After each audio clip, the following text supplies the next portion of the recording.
Well, hello, folks, and welcome to a special evening for Growing Shadows. I want to go ahead and say hi to everyone out there in chat. I've got, of course, we got Justine and we've got Steven in chat so far. And I also want to say thank you to Jonathan, who is our winner from our dice contest that we had last weekend. And she's telling me not to look at her, but Roxy's over there doing a few things with the sound, getting us set up. It's going to be an interesting evening tonight. But anyway, thank you guys for coming out and welcome. You're probably noticing that we do have a little bit of a different backdrop behind me tonight. We're going to be trying out some new things in the studio space. We've obviously got time to work here and set things up, doing new equipment, new layout.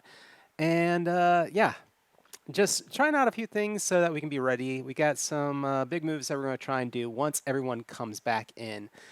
Beyond that, though, obviously our players are not here as we're currently in a state of social distancing and state mandated stay at home orders across the 3 states where many of our players live. For the most part, players for Growing Shadow all live within the Houston Metroplex.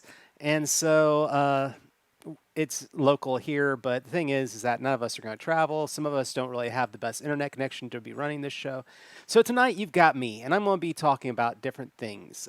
So yeah, Growing Shadows is temporarily on hold right now, just because of the way things are.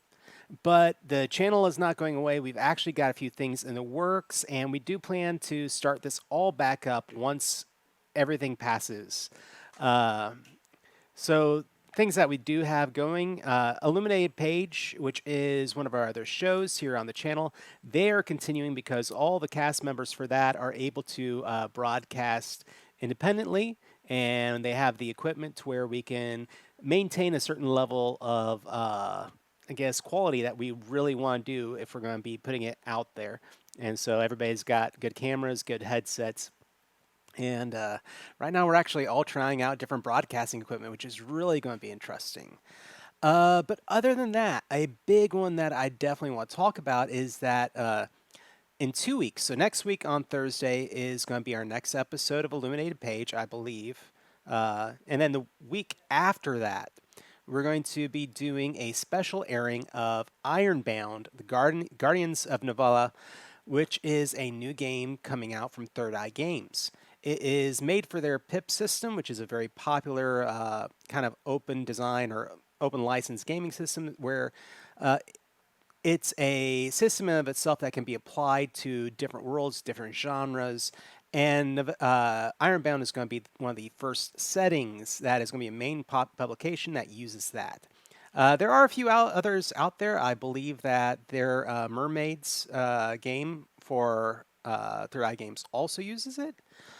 But we're going to be putting that on. This game is going to be going to Kickstarter, I think, within the next couple months.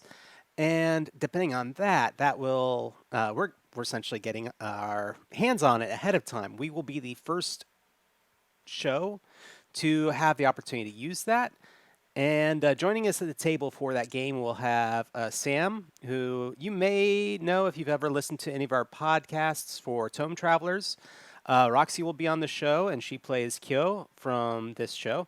We'll also be having David and Sean from Illuminated Page, and they're going to be joining us as well, playing in this new world. If you're wondering what the kind of background of the world is that they describe it as pagan warriors versus machines. And a lot of, when I ask them, well, what are some of your things that you're basing it off of, or what are some of the inspirations? One of the things that they said was the Dark Crystal and fantasy genre films like that. And so I'm really excited to get my hands on it, and I've already read through the adventure, and I'm really looking forward to it. I hope that you all come back in 2 weeks when we do the special broadcast of that in place of this show. So that is going to be the big announcement there.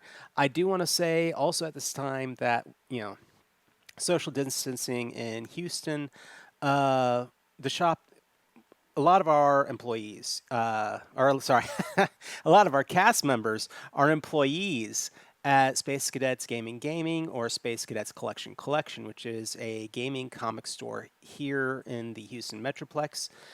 Both of them have started up various Facebook things that I would really recommend looking into, or if you want to support them, to go out and look on their website. So right now, I know that Space Cadets Gaming is starting up a special gaming channel, and they are doing videos where they do live sales of Magic singles, which has gone extremely well. And he's opening it up, and we'll see some other shows pop up from them. I think it's a great opportunity, and if you're stuck in the house and you're looking to get your hand on a game or comics or whatever, go ahead and talk to them. Reach out. I know that Jen, who runs Space Cadets Collection, does live camera feed on her Facebook all the time for the store and talks to customers and holds things and ships things, and yeah, it's a great opportunity for y'all. Beyond that, tonight, as far as what the show is going to be, we are going to talk about our players and their training. Last game, all of our players have now officially joined and become part of a clan within the Ninja Crusade. And they are being taught by their masters and other things. So while we're in our downtime, because technically our characters that make up this table are going to be out and experiencing things on their own for what would be up to 8 weeks, 8 to 10 weeks by themselves away from the rest of the group. It kind of weirdly coincides. So we're going to talk about the different training that everyone goes through if we're ready. Yeah, I'll go ahead and get that started up here on my end. So we're going to have a little bit of background going. So, Ronto has been studying the animals of the forest, as well as continuing her bonding with Camus in preparation for her way of beast jutsu. Focusing on how the bears throw their brute strength against the other enemies, while owls and snakes dash with great speed. And as wolves and dogs do, she tries to mimic a pack mentality with her teachers, but still has a way to go. Though she does find it easier to bond and work with them as like-minded people than most others. She takes her observations and weaponizes them as best she can. Knowing her patience for complex strategy is thin, she practices quiet stalking and dishing out powerful damage. She has also taught a respect for the forest beyond it being her simple escape from people.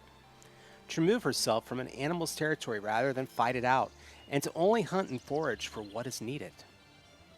With Camus, they practice working in sync with each other. They create distractions, ambushes, and defenses together. When Camus is distracted, Ronto gets him to refocus, and vice versa. Camus will step in when his senses pick up travel faster than hers will, taking on some responsibilities for her shortcomings as a human. Still as scruffy as ever, Ronto's hair has gained a few inches. Her fingernails and toenails have also been left to grow as well. She practices using her ki to reinforce her nail in hope of them acting as claws for climbing and dealing damage. Her collection of little rocks, nuts, teeth, and other cool-shaped trinkets steadily grows. It's like a scrapbook, but in a bag and kind of smelly. She also has not grown any taller. Now, Guy, or I should say Tuan, who sent this in to me, had an interesting idea, and he wanted this more as, imagine a mini scene, dialogueless, and inspirational music playing, and I really wish I had some inspirational music. But we're going to try, and we're going to make it through this, and use your imaginations. So in one scene, he sees himself reading a book, introducing speed reading techniques. And then another scene, an introductory escape room. Instructors notice Guy having trouble reaching certain items. Flash to another scene. He is sent to a physical instructor to teach climbing skills. And then another scene. Oh, he's taught basic combat instruction. Guy windmills his arms futilely, trying to attack his sparring partner, while they hold him at bay, holding him back by pressing against the top of his head. Another scene, and we find Guy once again in a library. After attaining 1,000 words per minute, he is taught to read oriented upside down. Next, Guy escapes out of his escape room, battered and way past the 1 hour mark. Next, we find Guy is taking to rock climbing well, his smaller frame allowing him to breeze across the rock face. In the next scene, his instructors tell Guy to tighten up his strings and begin to teach him the chain roll punch from Wing Chun. Another scene, Guy's reading prowess is to the point that he can read text from reflections in mirrors. And now we find Guy in another scene where he emerges triumphant from his escape room, composed and with time to spare. And now, again, Guy is leaping from hold point to hold point, essentially a human mountain goat. And finally, for short bursts of time, Guy is a miniature Ip Man for short bursts. For Kyo, the elders of the Wardens of Equilibrium spend most of their time testing Kyo.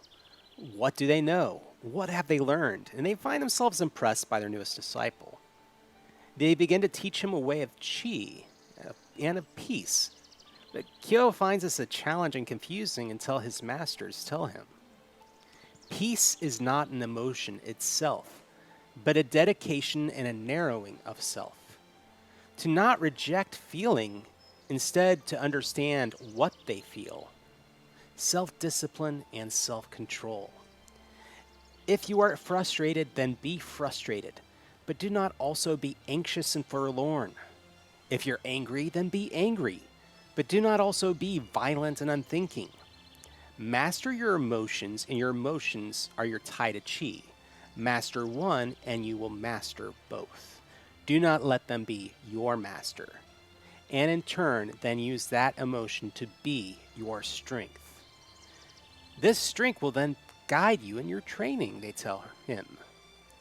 Kyo is then teamed up with a teen boy named Sanso, a quiet and timid boy who is dressed in brown and usually maintains silence and seems not at all like Kyo. The two eat, sleep, and train together daily. And together they begin to understand their roles and to see their strengths from their opposition in nature and how together they balance out. It is in training together that they discover the balance and ultimately use the clan's jutsu. So, with Takumi's tale. Takumi finds himself training both physically and with his ki, secluded in secret with his new brethren of his clan. His first 3 days are painful, as he pushes himself daily to physical extremes, driven by his masters to the point of pain and exhaustion, and then pushed to the point of calling upon his ki just to continue moving. The scars of his training begin to heal, and he now stand as badges of honor as he begins his next phase of combat training. His nights are filled with the sound of repeated tapping of ink driven by a needle into his flesh as his body begins its journey as a tapestry for the tattoos of his clan. While painful at first, he comes to accept the pain and uses it to push his mind to deeper levels of consciousness. All the while, he is joined by his clan's new members, who cajole him with stories and share in mirth and merriment, interspersed by more arduous training. Takumi finds himself something that he's always dreamed of having, family, and something he never knew he was missing, peace. The peace that comes with knowing one's purpose. And on the day that he receives the brand on the back of his neck for his clan, a symbol of his successful completion of training, he does not feel the pain. Instead, he focuses his mind and paints a canvas, arm in hand steadily and tenderly brushing his own masterpiece. Chet has begun his training in earnest, or so he is told. Daily in the morning, he descends from the monastery and returns carrying stones to complete the reconstruction of the ancient ruins. In the afternoon, he works the surrounding gardens and fields, tilling and planting all by hand. Every night, Ito has him drink various medicines and perform rituals, preparing his body and spirit for the hardship of the next day. After his body adjusts to the new rigors, the combat training begins. Chet begins to realize that he can push his body and his mind even further than he had at first imagined. What was once knowledge of the power of ki in the world around him he begins to glimpse a power within himself, and as he draws closer to it, his awareness of ki drifts away. Last game, we had an issue, or there was a plot line that kind of got left dangling at the end, and that was that our players had found Ayame's sister in the forest, and a young child was with her who had, as near as they know, survived an attack by the recoiling serpent that had wiped out the rest of her family. So, this is the conclusion of that tale. Beyond the valley where Danketsu lies, a private meeting is taking place. 4 figures meet. The old serpent, a wise and older man whose long hair has turned white. He wears traditional robes, and his arms have a semi-translucent property to them, where the telltale scales of a recoiling serpent is visible, a sign of both age and power. Also gathered is Akakage, the lean and muscular member of the Blazing Dancers and teacher of the students of Growing Shadows. In addition to his traditional white and blue garb, he wears additional armor as if prepared for battle. To his right stands Ayame, his assistant in training young ninja, a member of the Hidden Strands whose body, which is usually covered in bandages, now stands covered in a full-length robe. Standing the furthest back is Hajime Abe, spy master of the Lotus Coalition and sensei to Ayame in the Hidden Strands. A man who usually seems genial now glares with a mean countenance, and he speaks out. It is the decision of the Lotus Coalition that the child and last survivor of the massacre at Yanama shall not be handed over to the recoiling serpents. The old serpent glowers and states, "This is a clan matter. What happens in our territory, that holds wide repercussions for us." Akakage interrupts. "Not just for your clan, but all clans. An attack of a government official, publicly and without mercy. This attack jeopardizes us all." The old serpent's eyes narrow and stance becomes rigid. "Who are you, and why do you think you may speak in my presence?" Ayame bows deeply. "He is here at my request." The old serpent stares for a moment, and his stance relaxes. The spy master, however, now continues. "This is a declaration of the Lotus Coalition. Do you honor the coalition?" "I do," the old serpent says with trepidation. "But the greater danger is in not letting me have her." Ayame and Akakage exchange a glance. "Is that a threat?" Hajime asks. The old serpent shakes his head and begins to walk away. "To us both. But know this, Asiato clan. There are strands you cannot even begin to contemplate." As the tension lessens, the old serpent turns mournfully as he leaves and says, "It's not too late. You can still return to us." Once he has departed, Ayame shakes her head and responds, "I have chosen my path, Father. I was never anything like you." And that is where we're going to end tonight's Tales for the Growing Shadows. A little bit of a teaser there at the end for things that are happening. If you are not aware, we do have a podcast as well called The Wooden Dojo. Events from that podcast, as well as events from our Twitch stream, Growing Shadows, played together to create a singular world and a much larger story overall, much larger plot line happening. All this comes together, and so if you watch both our show and listen to what's happened so far on Wooden Dojo, you will have a better idea altogether of the story. At the same time, I will say that the Wooden Dojo also has interviews from various show creators, including Eloy Lasanta, Danielle Delisle, and also, do you remember Roxy? Who? Yeah, Carol Darnell. And so we have interviews from all of them, and we also have character backgrounds of all our players on that show as well. Both tables are completely different casts. So, that said, I just want to thank everyone for taking the time to, come and watch just for a few minutes as it is.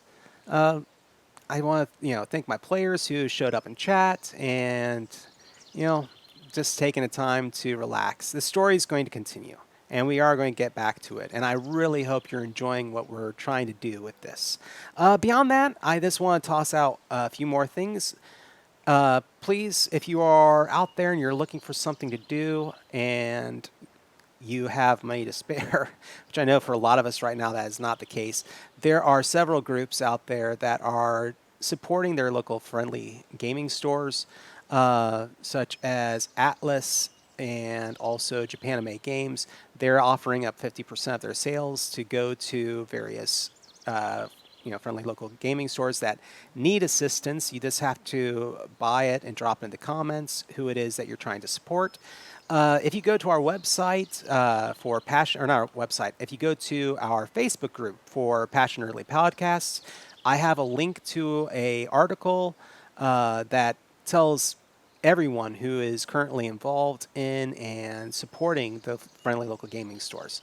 I hope you'll take an opportunity. And other than that, just want to say that everyone out there, you are in our thoughts with what's happening. Situation is pretty crazy, but we're going to make it through this. And we really hope that you're out there and, communicate with us. Let's build some community. Let's enjoy some games. All right.